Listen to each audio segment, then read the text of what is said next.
এই কাহিনীর সমস্ত চরিত্র এবং ঘটনা সম্পূর্ণ কাল্পনিক। বাস্তবে জীবিত বা মৃত কোনো ব্যক্তি অথবা কোনো ঘটনার সাথে এর মিল থাকলে তা সম্পূর্ণ অনিচ্ছাকৃত এবং কাকতালীয়। ব্যবহৃত অপ্রাকৃত এবং অলৌকিক ঘটনাক্রম পরিবেশনার উপক্রম মাত্র। কুসংস্কারে বিশ্বাস করবেন না, কুসংস্কার ছড়াবেন না।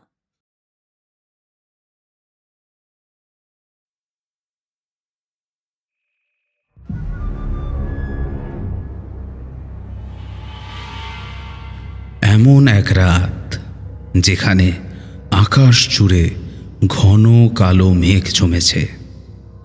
সেই অন্ধকারের বুক চিরে বিদ্যুতের আঁচড়ে মুহূর্তের জন্য জেগে উঠছে গ্রাম বাংলার প্রান্তর। এলো পাথারি ঝোড়ো হাওয়ায় নুইয়ে পড়ছে গাছপালা। ঝড় বৃষ্টির তাণ্ডবে কেঁপে কেঁপে উঠছে টিনের চাল আর মানুষের মন। এমন দুর্যোগে যেখানে গ্রামের মানুষ বাইরে পা বাড়াতে সাহস করে না, তার মধ্যে যদি আপনাকে বেরোতে হয় তখন কেমন লাগবে? তখন কি নিজের নিরাপত্তার কথা ভাববেন না দায়িত্বের কথা? ভেবে দেখুন তো কি করবেন। আপাতত যদি এরকম একটা পরিবেশ পান, তাহলে ঘরের আলোগুলো নিভিয়ে দিন আর চুপচাপ জানালার ধারে বসে প্রকৃতির তাণ্ডব দেখুন আর শুনুন আমাদের আজকের গল্প, অঙ্কিতা ঘোষের লেখা কুমড়োখালির সেই হানাবাড়ি। ডাক্তারের চরিত্রে দীপঙ্কর চ্যাটার্জি, নিকুঞ্জর চরিত্রে আমি সুমিতেন্দ্র। নিকুঞ্জর মায়ের ভূমিকায় প্রদীপ্তা এবং কমলার ভূমিকায় মধুপর্ণা, আর মিত্তির মশাই ও গল্প পাঠে প্রত্যয়।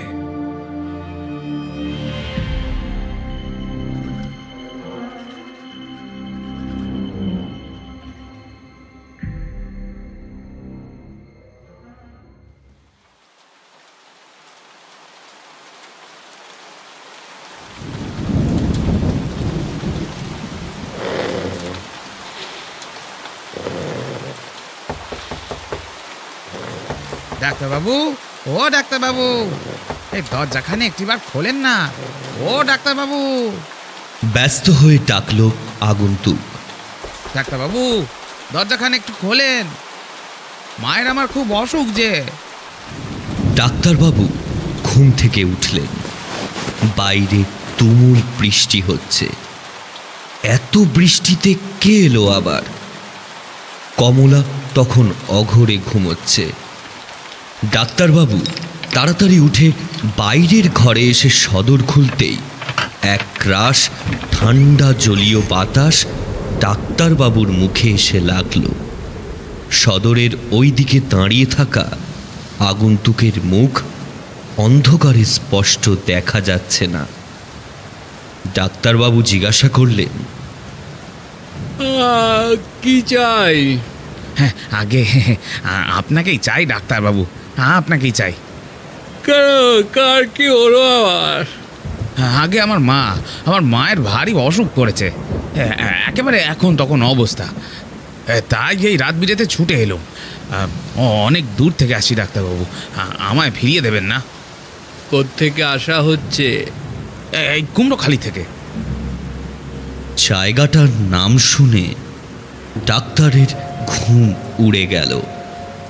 তার মুখে নেমে এলো এক রাশ অন্ধকার। তিনি বললেন, কুমড়োখালি? ওখানে কোথায় থাকো? ওই তো ডাক্তারবাবু, ওই পুরনো মিত্তিরদের বাড়ি। মানে আগে ওটা মিত্তিরদের বাড়ি ছিল, এখন ওখানে আমি আর আমার মা থাকি। ভিতরের ঘরের দরজার সামনে কখন যেন কমলা এসে দাঁড়িয়েছে। মিত্তিরদের বাড়ির নাম শুনে তার মুখ থেকে ভয় মিশ্রিত মৃদু আর্তনাদ শোনা গেল।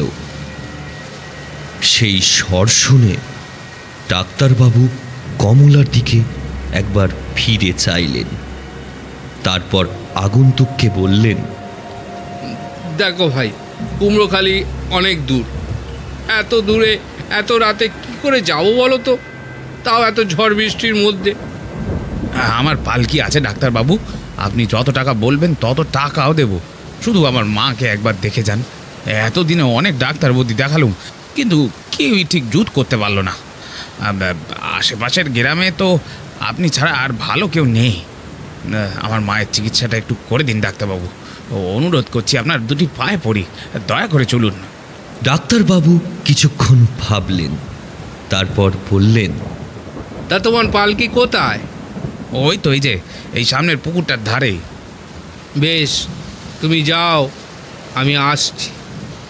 আচ্ছা ডাক্তারবাবু, আপনি তাড়াতাড়ি আসেন, আমি পালকিতে বসে আপনার অপেক্ষা করছি।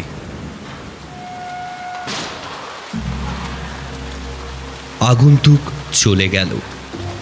ডাক্তারবাবু দরজা বন্ধ করতেই কমলা ব্যস্ত হয়ে বলল, তুমি যাবে না ওখানে? কমলা, আমার কথাটা শোনো, একটু বোঝার চেষ্টা করো। না, আমি কিচ্ছু শুনতে চাই না। তুমি ওখানে যাবে না, ব্যাস। কমলা দেখো, লোকটা ভালো টাকা দেবে। তোমায় নিয়ে কলকাতায় যেতে হলে আমাদের এখন অনেক টাকার প্রয়োজন। তাছাড়া ওসব তো অনেক আগের কথা। তোমায় তো আর ওই বাড়িতে যেতে হচ্ছে না, যাবো তো আমি। তুমি কি সত্যিই বুঝতে পারছো না আমি কেন ভয় পাচ্ছি? দেখো, আমি সব বুঝতে পারছি, আর তুমি আমার কথাটা বোঝো। এত বড়লোক মানুষ যে পালকি নিয়ে ডাক্তার তুলতে আসে, তাকে ফিরিয়ে দেওয়া উচিত হবে না। তুমি চিন্তা করো না, আমি এই যাব আর আসবো। সকালের মধ্যে তুমি ফিরে আসবে তো বলো? আরে আসবো রে বাবা, আসবো না। এবার আমায় ছাড়ো দেখি, পাগলি কোথাকার।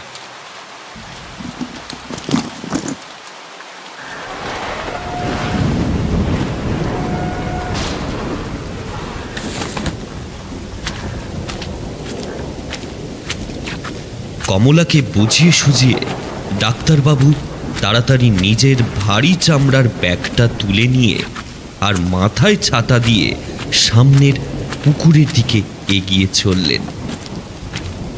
বাইরের চারিদিক ঢেকে আছে অন্ধকারে। শুধু বিদ্যুতের ঝলকে ঝলকে দেখা যাচ্ছে পুকুর পাড়টা।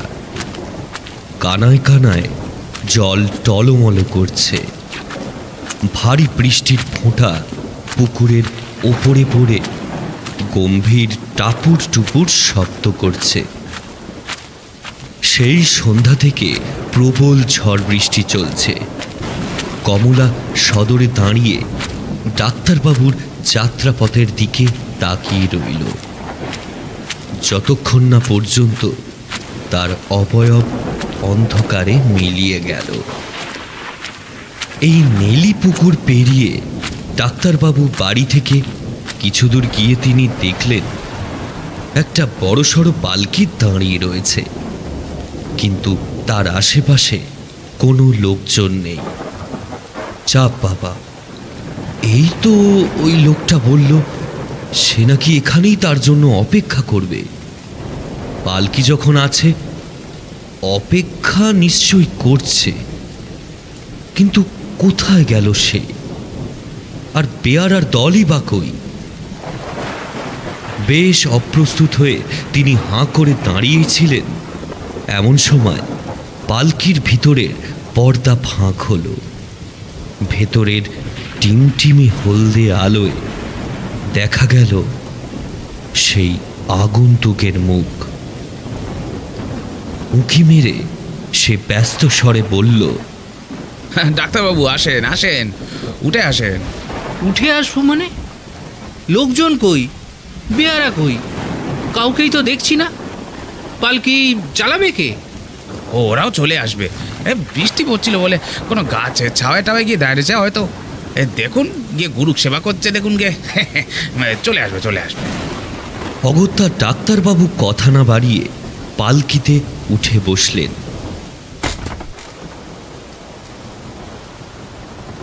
পালকির মধ্যে একটা ছোট্ট বেলোয়ারি কাঁচের টেমি জ্বলছে। সেই আলোতে এবারে আগন্তুককে স্পষ্ট দেখতে পেলেন তিনি।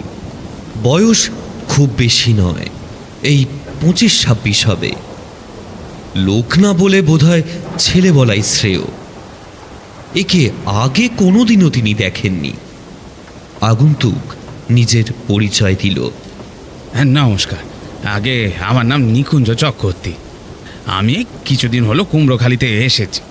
বুঝেছি, না হলে আপনাকে আমি চিনতে পারতুম। আসলে কুমড়োখালিতেই আগে আমার একটা চেম্বার ছিল, তারপর এখানে একটা জমি কিনে বাসা তৈরি হতেই চলে এসেছি। এখন চেষ্টায় রয়েছি কলকাতায় একটা চেম্বার যদি ভাড়া নিতে পারি, তাহলে পসারটা জমে আর কি। এই গ্রামে গঞ্জে রোগী বেশি হলেও টাকা পয়সা একদমই নেই। অনেক দিন তো দেখলাম একেবারেই নেই। একার সংসার হলে তাও বা চলে যেত, কিন্তু গিন্নিকে নিয়ে এত কম রোজগারে সংসার চালানোই দায় হয়ে উঠেছে। কুমড়োখালিতে আপনার চেম্বার কোথায় ছিল? আপনি এই কি হচ্ছে? হঠাৎ পালকি নড়ে ওঠায় ডাক্তারবাবু চমকে উঠলেন। ওই যে ওরা চলে এসেছে, এবার পালকি রওনা দেবে। পালকি হাওয়ায় উঠে এগোতে শুরু করলো। এখনো অনেকক্ষণের রাস্তা। এই বৃষ্টিতে চালকগুলো কি করে পালকি কাঁধে নিয়ে হাঁটছে কে জানে। ডাক্তারবাবু বাইরের দৃশ্য দেখার জন্যই পর্দা সামান্য সরাতে যাবে, তখনই নিকুঞ্জ তাকে ডাকল। ডাক্তারবাবু। ডাক্তারবাবু পর্দা ছেড়ে নিকুঞ্জের দিকে ফিরলেন। সে বলল, আপনার ওই গ্রামের চেম্বার ছিল মানে আপনি নিশ্চয়ই ওই মিত্তির বাবুকে চিনতেন, মানে যাদের বাড়িতে আমি আর আমার মা উঠেছি, সেই বাড়িরই আগের মালিক আর কি। আচ্ছা ডাক্তারবাবু, ওনার কি হয়েছিল বলেন তো? কি হয়েছিল মানে? কি আবার হবে? আসলে ওই গ্রামের প্রধান মশাইয়ের সাথে যোগাযোগ হয়েছিল ওই বাড়িটা কেনার সময়। তখন কিছুই জানতাম না, বাড়িটা দেখে বেশ পছন্দ হলো, দামও সাধ্যের মধ্যেই ছিল, তাই কিনে নিলুম। কিন্তু ওই বাড়িতে বসবাস শুরু করার পর থেকেই আমি আর আমার মা, আমরা দুজনেই অনেক কিছু লক্ষ্য করছি। আপনি ডাক্তার মানুষ, আপনাকে সেসব কথা বললে হয়তো আপনি আমায় পাগল ভাববেন, কিন্তু আমরা যা দেখেছি তা ভীষণ রকমের সত্যি। কি দেখেছেন বলুন তো? আমরা ছাড়া ওই বাড়িতে কেউ থাকে ডাক্তারবাবু। আমাদের অলক্ষ্যে এসে আমাদের উপর নজর রাখে। আপনি ডাক্তার মানুষ, তাই আপনি হয়তো আমার কথা বিশ্বাস করবেন না, কিন্তু আমি সত্যি বলছি, ও বাড়িটা ভালো না। দেখুন, আমি যতদূর জানি ওই বাড়ির মালিক মারা যেতে ওনার বিধবা স্ত্রী ওই বাড়িটা গ্রামের প্রধানকে বেচে দেন, কিন্তু এর থেকে বেশি আমি কিছু জানি না। আর জানবই বা কি করে? আমি তো ততদিনে এদিকে চলে এসেছি। পালকির ছাদে অনবরত বৃষ্টির টপ টপ শব্দ হয়ে চলেছে। বৃষ্টির গতি আরও খানিক বেড়েছে। ডাক্তারবাবু নিজের কৌতূহল মেটানোর জন্য নিকুঞ্জকে জিজ্ঞাসা করল, আচ্ছা, কি হয়েছিল বলুন না আপনাদের সঙ্গে? মানে ওই বাড়িতে কি এমন অলৌকিক বিষয় আপনারা লক্ষ্য করেছিলেন? নিকুঞ্জ এই প্রশ্নের উত্তর না দিয়ে পাল্টা একটা প্রশ্ন করল। আচ্ছা, ওই মিত্তির বাবু কিভাবে মারা গেলেন বলেন তো? স্বাভাবিক মৃত্যুই হয়েছিল। মিত্তির মশাই ছিলেন পাঁড় মাতাল, ঠক জুয়ারি মানুষ। আরে বিশ্বাস করবেন না মশাই, ওরকম নেশাখোর মানুষ আমি জীবদ্দশায় দুটো দেখিনি। আহা, লক্ষ্মী প্রতিবার মতো অল্প বয়সী বউটার ওপর যা অত্যাচার করতেন সে আমি বলে বোঝাতে পারবো না। শুধু আমি কেন, এই সাক্ষী আপনাকে গোটা কুমড়োখালি দেবে। শুনেছিলাম বউটার বাবাও ছিল নাকি জুয়ারি। কোনো এক জুয়ার আড্ডায় মিত্তির বাবুর সঙ্গে আলাপ হয়েছিল তার। তারপর জুয়াতে হেরে গিয়ে ওই শয়তান বাপ নিজের একমাত্র মেয়েকে এক প্রকার বেচে দিয়েছিলেন ওই মিত্তিরের কাছে। ভাবতে পারছেন? এক সময় ওই মিত্তিরদের প্রতিপত্তি ছিল, নাম ছিল, টাকা ছিল, কিন্তু পরে ওই গুণবান বংশধরের জন্য মিত্তির বাড়ির নাম ও অর্থ সবকিছুই খোয়া গেল। ভগবান শেষ অবধি মুখ তুলে চাইলেন বলে মিত্তির মশাই মরলেন। আর 2-1 বছর বেঁচে থাকলে এই বউ সমেত বাড়িটাও বেচে দিয়ে পথে পথে ভিক্ষা করতেন। একেবারে অপদার্থ, নোংরা চরিত্রের মানুষ মশাই। নিকুঞ্জ মন দিয়ে ঘটনাগুলো শুনল, তারপর বলল, আমার কি মনে হয় জানেন, ওই ভদ্রলোকের আত্মা এখনো রয়েছে ওই বাড়িতে। তা হঠাৎ এ কথা মনে হচ্ছে কেন আপনার? নিকুঞ্জ টেমির মৃদু আলোর দিকে তাকিয়ে বলতে শুরু করলো, তা আজ থেকে প্রায় 1 মাস আগে আমি ওই গ্রামের প্রধান মশাইয়ের কাছ থেকে লেখাপড়া করে ওই বাড়িটা কিনে নিলাম। আমার মা রীতিমতো শক্ত সমর্থ মহিলা, কিন্তু ওই বাড়িতে আসার পরেই মানুষটার মধ্যে অনেকটা পরিবর্তন লক্ষ্য করলাম। মায়ের শরীর ভাঙতে শুরু করলো, কথায় কথায় চমকে উঠত, ভয় পেত। আমি প্রশ্ন করলেও, আমি কতবার জিজ্ঞাসা করলুম যে কি হয়েছে বলো, মা কিছুতেই কিছু বলল না। কিন্তু একদিন রাত্রির বেলা আমি বাড়ি ফিরে খেতে বসেছি, তখন মা আমাকে ফিসফিস করে বলল, বাবু, বলছি এই বাড়িতে না আমি আর তুই ছাড়াও আরো একজন আছে রে। কথাটা শুনে নীলকুঞ্জ চমকে উঠল। ওর মা বলল, হ্যাঁ রে বাবু, কেউ একজন আছে এই বাড়িতে। সে সে ওপরের ওই দক্ষিণের ঘরে থাকে। মায়ের কথা ওদিন আমি বিশ্বাস করিনি, ভেবেছিলুম মানুষটার বয়স হচ্ছে, তাই হয়তো ভুলভাল দেখছে। কিন্তু সেদিন রাতে আমার চোখের সামনে ঘটে গেল একটা অদ্ভুত ঘটনা। ওই দক্ষিণের ঘরের ঠিক উল্টো দিকের ঘরেই আমি থাকতুম। সে রাতে আমার ঘুম আসছিল না, বিছানায় শুয়ে এপাশ ওপাশ করছি। ঠিক তখনই আমার সামনের ঘরটা থেকে একজনের আর্তনাদ শুনতে পেলুম। আমি চমকে খাটের ওপর উঠে বসলুম, ভুল শুনলাম নাকি। তৎক্ষণাৎ আবারও কেউ চিৎকার করল। না, শব্দটা তো সামনের ঘর থেকেই আসছে।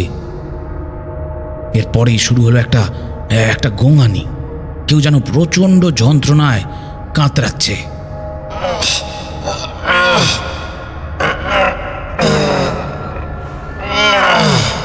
দরজার পর্দা সরিয়ে আমি নিজের ঘরের বাইরে এসে দক্ষিণের অন্ধকার ঘরের দিকে হাঁ করে তাকিয়ে আছি। দরজার পর্দা সরিয়ে আমি নিজের ঘরের বাইরে এসে দক্ষিণের অন্ধকার ঘরের দিকে হাঁ করে তাকিয়ে আছি। গোঙানির শব্দ তখন আরো বেড়েছে। কিন্তু এটা কি করে সম্ভব? এ বাড়িতে তো আমি আর মা ছাড়া কেউ থাকে না, তাহলে ও ঘর থেকে চিৎকার করছে কে? ভয় হলো। তাড়াতাড়ি ঘর থেকে একটা টর্চ আর লাঠি হাতে আবার বেরিয়ে এলাম। তারপর টর্চটাকে জ্বালিয়ে লাঠি বাগিয়ে ধীরে ধীরে ওই ঘরের দিকে এগোতে লাগলাম। যত এগুচ্ছি ততই আর্তনাদের শব্দ আরো বাড়ছে। বিশ্বাস করবেন না ডাক্তারবাবু, ঘরের সামনে যেতেই আমার হাতের টর্চটা দপদপ করতে করতে নিভে গেল। নাকে একটা বিশ্রী দুর্গন্ধ এলো। আমি ঘরের ভিতর সাহস পেলাম না, বাইরে দাঁড়িয়ে হাঁক পারলাম, কে ঘরের ভেতরে কে আছো? বাইরে বেরিয়ে এসো, নাহলে কিন্তু দারোগাকে খবর পাঠাবো বলে দিচ্ছি। আমার হাতে কিন্তু লাঠি আছে, এসো বাইরে বেরিয়ে এসো বলছি। ঘরের ভেতরটা নিস্তব্ধ হয়ে গেল, আর কোনো শব্দ পাওয়া গেল না। তবে কি ভুল শুনেছিল? এমন সময় ঘর থেকে একজন খ্যান খ্যানে স্বরে বলে উঠল,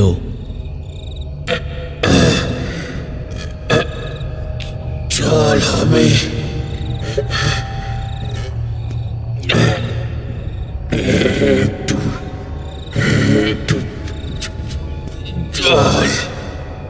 আমার গলার কাছে কোল যেটা এসে যেন আটকে গেল একেবারে। মনে হচ্ছিল মুখ খুললেই হয়তো বেরিয়ে যাবে। হাত থেকে লাঠিটা মাটিতে সশব্দে পড়ে গেল। ভেতর থেকে আবারও ভেসে এলো সেই কণ্ঠ, জল হবে।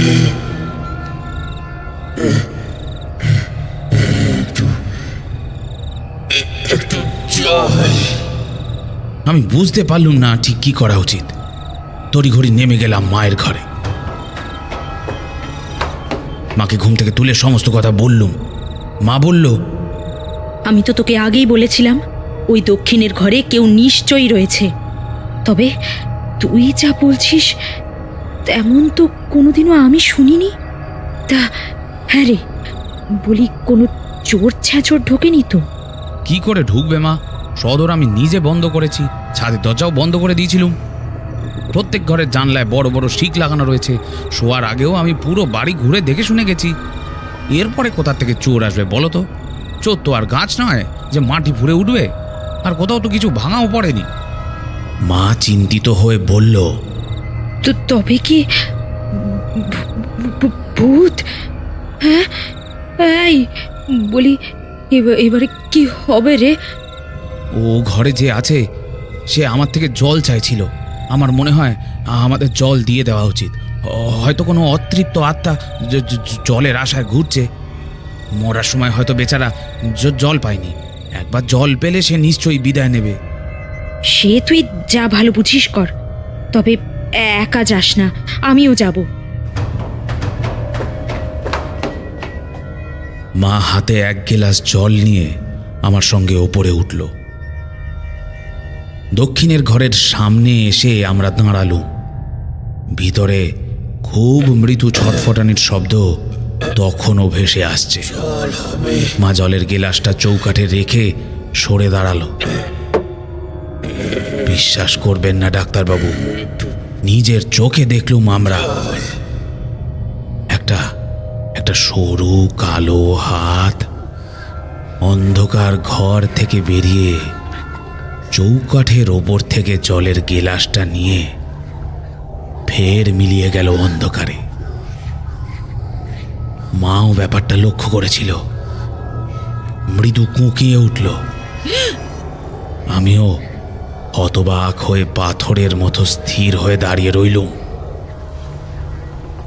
নিকুঞ্জ চুপ করল।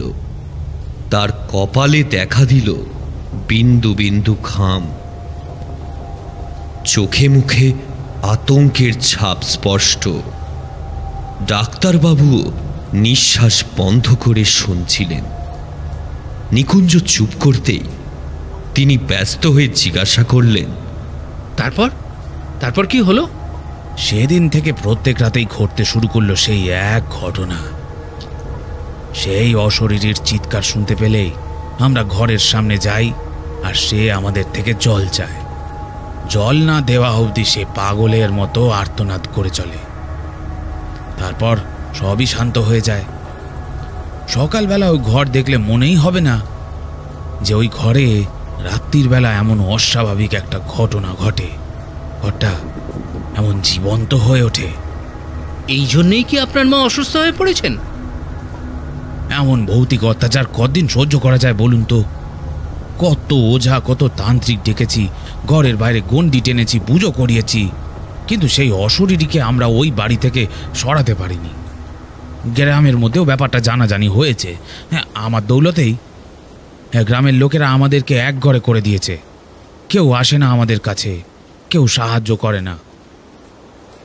অন্য কোনো ডাক্তার বদ্যি তো মায়ের চিকিৎসা অবধি করতে আসতে চায় না। আসল কথাটা হলো এইটা, কল দিলেও কেউ বাড়িতে আসে না ডাক্তারবাবু। আচ্ছা আপনি বলুন, আমি ওই অসুস্থ মানুষটাকে নিয়ে কি করে ডাক্তারের কাছে যাব? কত করে বলি যে পুরো বাড়িটাতে তো আর ভূতের উপদ্রব হচ্ছে না রে বাবা, হচ্ছে তো কেবল ওই দক্ষিণের ঘরখানায়। মাকে নয় আমি বাইরের ঘরে নিয়ে এসে রাখবো, কিন্তু তবুও কোনো ডাক্তার আসতে চায় না। আমাদের তো এখানে আর কোনো দোষ নেই বলেন? বিনা চিকিৎসায় মানুষটা তো মরে যাবে একেবারে। আপনার কথায় গ্রামের লোকেদের মুখেই শুনেছিলাম আপনি কলকাতা থেকে পড়াশোনা করে এসেছেন, তাই মনে হলো বাকিদের মতো আপনি অত কুসংস্কারে বিশ্বাস করবেন না, আপনি অত ভীতু হবেন না। তাছাড়া আপনি যে সাক্ষাৎ ধন্বন্তরী তাও তো জানতে পারলাম, তাই আর কি। তা ওই বাড়ি ছেড়ে দিলেন না কেন? নিজের সমস্ত পুঁজি লাগিয়ে কিনেছিলাম ওই বাড়িখানা। এখন যা আছে তা তো মায়ের চিকিৎসায় লাগাতে হবে। মা সুস্থ হলে তখন নয় ওইসব বেচা কেনার ব্যাপার ভাবা যাবে, অন্য কোথাও যাওয়ার কথা ভাবা যাবে। তবে যা দুর্নাম রয়েছে, ও বাড়িটা আর কেউ কিনবে বলে আমার মনে হয় না।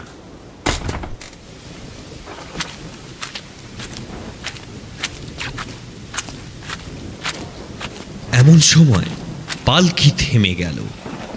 প্রথমে নিকুঞ্জ নামল, তারপর নামলেন ডাক্তারবাবু। নেমে দেখলেন পালকি চালকদের পয়সা মিটিয়ে দিচ্ছে নিকুঞ্জ। তিনি একবার বাড়িটার দিকে চোখ ফেরালেন। তার দৃষ্টি গেল দক্ষিণের একটা ঘরের জানালার দিকে। সঙ্গে সঙ্গে কোনো এক অজানা কারণে যেন ডাক্তারের কানের পাশের চুলগুলো খাড়া হয়ে গেল। ঘরটা অন্ধকার। ডাক্তার মনে মনে ভাবলেন, সত্যি কি মিত্তির মশাইয়ের আত্মা এখনো রয়েছে এই বাড়িতে? চটপট তিনি নিজের মনের ভাব সামলে নিলেন। হাজার হোক তিনি ডাক্তার, আর তাছাড়া ফিয়ের ব্যাপারটাও তো আছে। ডাক্তারবাবুর সাহস অপরিসীম, না হলে অন্য কেউ এই গল্প শুনে এই বাড়ির ত্রিসীমানাতেও আসত না, তাও আবার এমন এক রাতে। নিকুঞ্জ ডাক্তারবাবুকে বলল, মাকে ওই বাইরের ঘরেতেই শুয়ে রেখে বেরিয়েছিল। আসেন ডাক্তারবাবু। এমন সময় পালকি চালকদের দল পালকি তুলে নিয়ে চলে গেল। ডাক্তারবাবু হতবাক হয়ে বললেন, ওদের আপনি পাঠিয়ে দিলেন যে, আমি ফিরবো কি করে তাইলে? বৃষ্টির মধ্যে ওরা থাকতে চাইলে না। চিন্তা নেই, চিন্তা নেই, এরা কাছেই থাকে। আমি বলেছি আধা ঘন্টা পর আবার পালকি নিয়ে চলে আসতে। আপনি আসেন আসেন, বাইরের ঘর খোলাই আছে, একটু বসেন, আমি মাকে নিয়ে আসছি।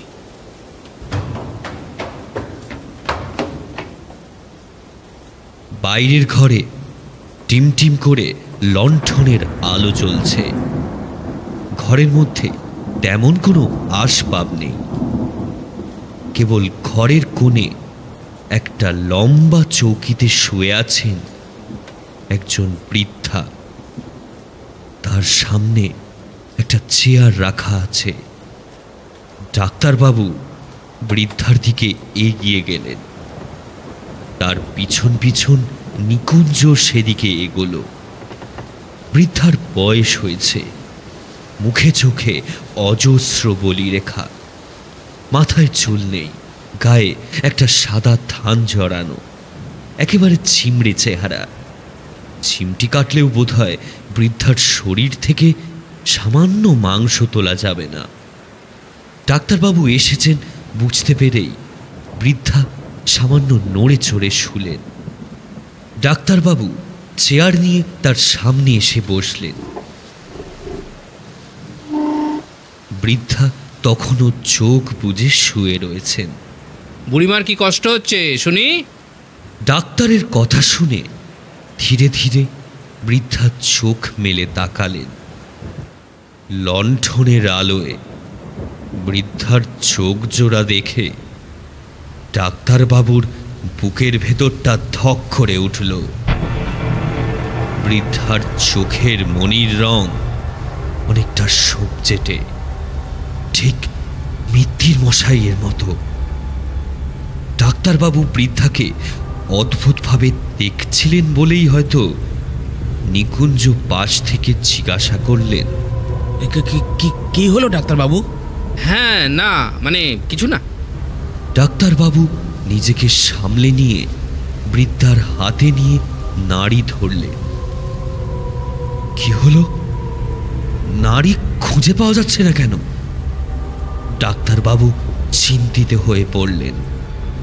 ছোট টর্চ নিয়ে বৃদ্ধার চোখের তলার চামড়া টেনে নামিয়ে দেখলেন চোখের ভিতরের অংশ সম্পূর্ণ রক্ত শূন্য। বৃদ্ধার ঘাড়ে 2 আঙুল চেপে ধরলেন, স্পন্দন সেখানেও পেলেন না।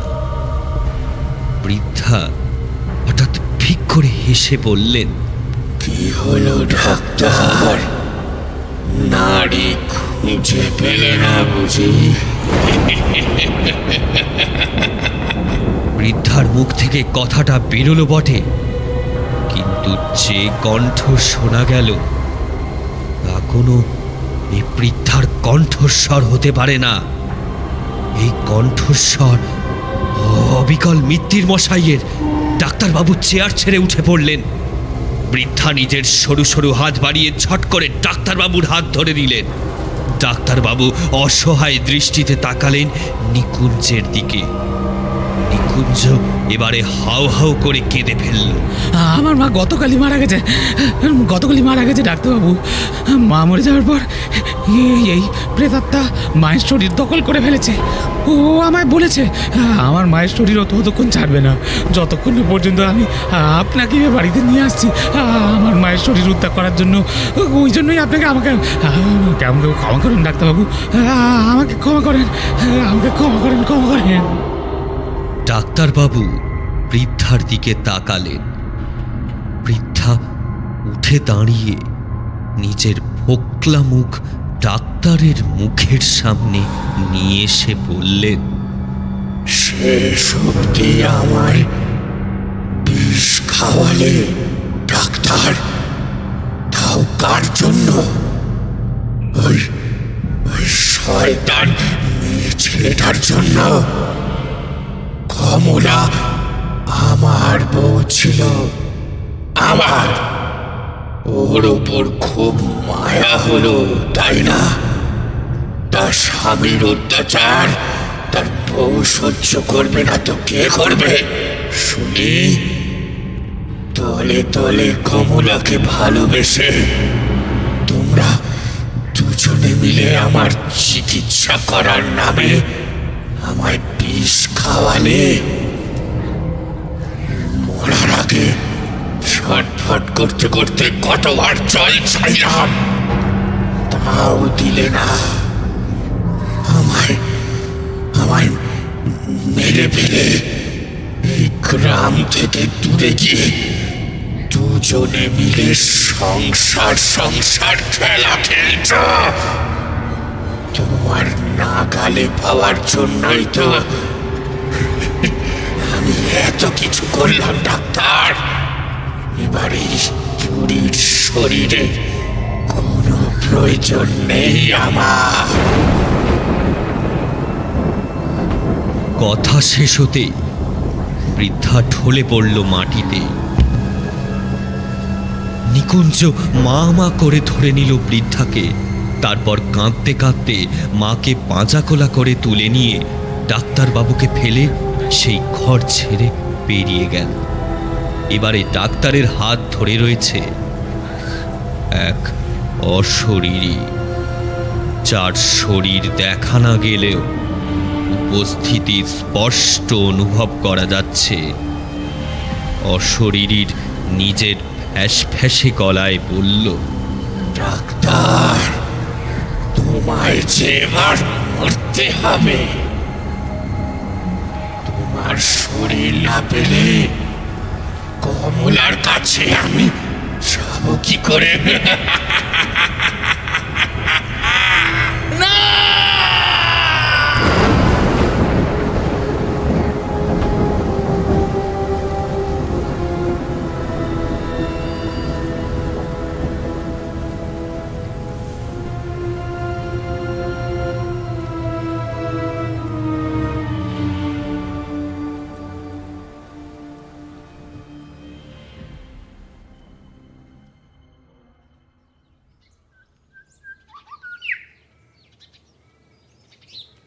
ভোর হয়েছে।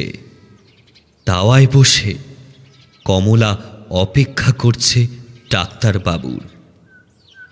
এই মানুষটা তাকে মিত্তির নামক পাষণ্ডের হাত থেকে বাঁচিয়েছেন, না হলে এতদিনে যে তার কি হতো কে জানে। অন্তর থেকে কমলা এই মানুষটাকেই ভালোবেসেছে। মন্ত্রপাঠ করে অগ্নিসাক্ষী করে বিয়ে করলেই প্রকৃত স্বামী হওয়া যায় না, তা কমলা অনেক আগেই বুঝতে পেরেছিল। কমলার মনে স্বামী শব্দের সঙ্গে ওতপ্রোতভাবে জড়িয়ে গেছে ডাক্তারবাবু। ভোরের আবছা আলোয় নেলি পুকুরের ধার দিয়ে ডাক্তারবাবুকে বাড়ির দিকে আসতে দেখল কমলা। উৎসাহিত হয়ে সে উঠে দাঁড়ালো। ডাক্তারবাবু দরজার সামনে আসতেই কমলা বলল, এত দেরি হলো কেন তোমার? আমার চিন্তা হয় না বুঝি? এসো এসো, ঘরে এসো, তোমাকে কিছু খেতে দিই তো আগে। ডাক্তার কেবল হাসলেন। কমলার পিছন পিছন ঘরে ঢুকে তিনি সদর বন্ধ করলেন।